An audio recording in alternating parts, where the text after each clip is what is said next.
ओम नारायण नारायण नारायण नारायण। दोस्तों, कल दोपहर को टॉम एंड जेरी देखने के बाद में कल शाम को मैंने चक्र का रक्षक देखी, तमिल फिल्म। घर पर आने के बाद में उसका रिव्यू अपलोड किया, खाना वगैरह खाया और फिर रात को मैं दृश्यम 2 देखने के लिए बैठा। करीब 2 सवा 2 बजे मैंने इस फिल्म को देखकर कंप्लीट किया था रात को।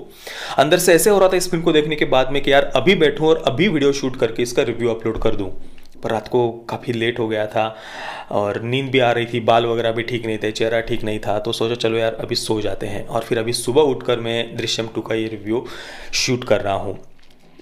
मैं बस इतना ही कहूँगा कि एक फिल्म को देखने के बाद में जो एक सस्पेंस थ्रिलर फिल्म को देखने के बाद में जो सेटिस्फैक्शन मिलना चाहिए ना, जो संतुष्टि मिलनी चाहिए, वो संतुष्टि वो सेटिस्फैक्शन हर तरीके से 100% नहीं 200% दृश्यम 2 हमें देती है। मतलब इससे परफेक्ट दृश्यम का सिक्वल हो ही नहीं सकता था, इम्पॉसिबल। मैंने जब दृश्यम को देखा था, मैंने मलयालम फिल्म का भी रिव्यू किया हुआ है 2013 की दृश्यम, और उसी रिव्यू में मैंने ओरिजिनल मलयालम फिल्म को बॉलीवुड की दृश्यम के साथ में भी कंपेयर किया था। आप वो हमारा वीडियो अभी भी देख सकते हैं। तो जब मैंने दृश्यम को देखा तो कभी भी सोचा नहीं था कि यार इसका भी सिक्वल बन सकता है, क्योंकि वो फिल्म जस्ट परफेक्ट थी। उसके आगे उस फिल्म को देखने के बाद में ऐसा कुछ सोचने की आवश्यकता ही नहीं लगती। मतलब हो गया ना, अब सब कुछ कंप्लीट हो गया, इसके बाद अब और क्या आवश्यकता है, ऐसा लग रहा था। आप में से भी बहुत सारे मित्रों को ऐसा लगा होगा। पर कल जब मैंने दृश्यम 2 को देखा ना, मतलब जिस प्रकार से दृश्यम जस्ट परफेक्ट थी, उसी प्रकार से दृश्यम 2 भी हर तरीके से परफेक्ट है। कहीं पर भी फिल्म देखते समय ऐसा लगा नहीं कि यार नहीं नहीं ये थोड़ी सी अतिशयोक्ति हो रही है, नहीं ऐसा थोड़ी ना हो सकता है, नहीं ये डायलॉग ठीक नहीं था, इसको और थोड़ा सा परफेक्ट लिखा जा सकता था, इस सीन को थोड़ा सा और अच्छे से दिखाया जा सकता था, नहीं नहीं पुलिस ऐसा नहीं कर सकती, या लोग ऐसा नहीं सोच सकते, या जॉर्ज कुट्टी के जीवन में ऐसा कुछ नहीं हो सकता। ऐसा कहीं पर भी पूरी फिल्म देखते समय एक बार भी मुझे नहीं लगा।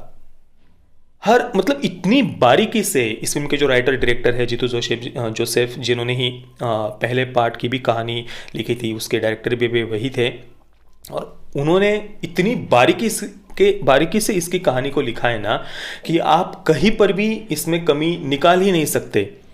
अब देखिए, एक स्पॉइलर फ्री रिव्यू होने वाला है, तो ऑब्वियसली स्पॉइलर फ्री होगा, सस्पेंस थ्रिलर फिल्म है, और मैं आपका एक्सपीरियंस यहाँ पर बिल्कुल भी ख़राब नहीं करना चाहता। और बहुत सारे मित्र हिंदी फिल्म की राह देख रहे होंगे, इसके हिंदी रीमेक बनने वाला है, कंफर्म हो चुका है। अभी कुछ ही महीनों में उसकी शूटिंग भी शुरू हो जाएगी अजय देवगन जी के ही साथ में।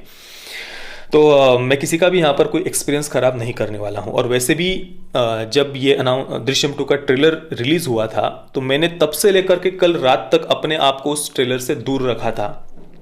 मैं सस्पेंस थ्रिलर फिल्म या मर्डर मिस्ट्री जो भी फिल्म्स होती है, उनके ट्रेलर से अपने आप को हमेशा दूर ही रखता हूँ, क्योंकि यार क्यों अपना एक्सपीरियंस ख़राब करना पहले ही ट्रेलर वगैरह देखकर। एक पूरा ब्लैंक माइंड के साथ में जब हम किसी सस्पेंस थ्रिलर को देखते हैं ना, तो वो देखने का एक्सपीरियंस ही कुछ अलग होता है, क्योंकि हमें कुछ भी नहीं पता होता।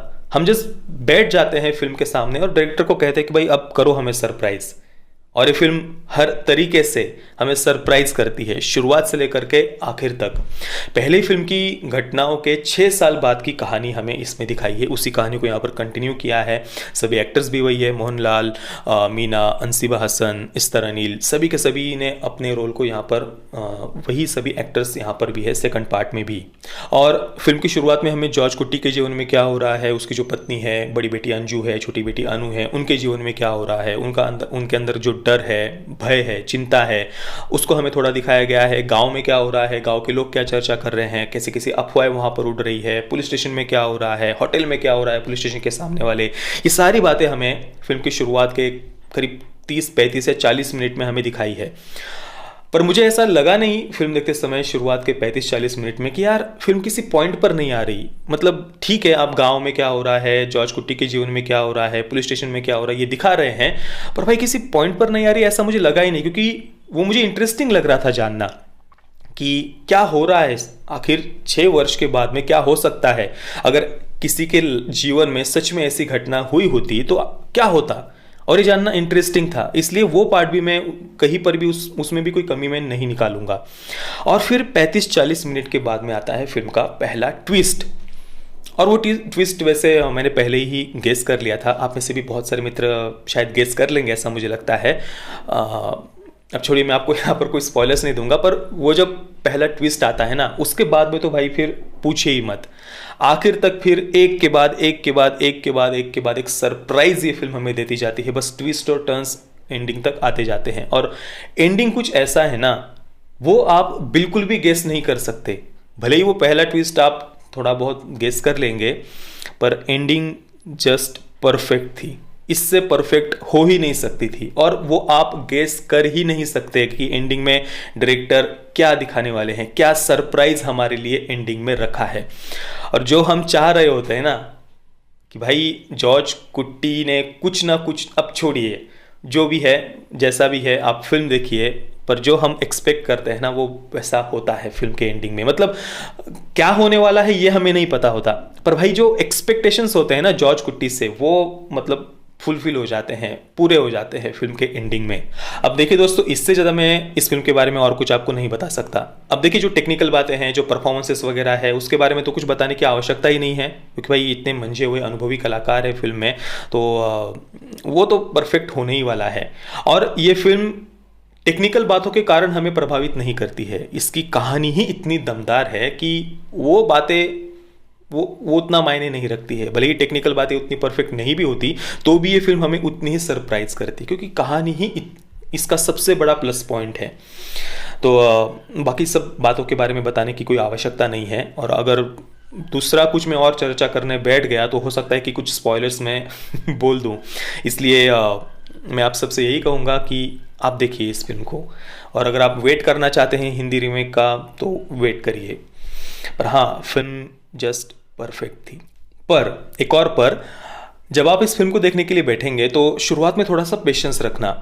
हो सकता है कि शुरुआत के जो 30 से 35 मिनट है, 40 मिनट है, वो थोड़े से आपको लेंदी लगे, फिल्म थोड़ी सी खिंची हुई लग सकती है किसी किसी को। हालांकि मुझे तो फिल्म की शुरुआत भी इंटरेस्टिंग लगी, मैं आपको पहले ही बता चुका हूँ, पर शुरुआत के 30-35 मिनट किसी किसी को थोड़े से खींचे हुए लग सकते हैं। पर विश्वास करिए, वो बहुत ज़्यादा आवश्यक था फिल्म का वो बेस तैयार करना।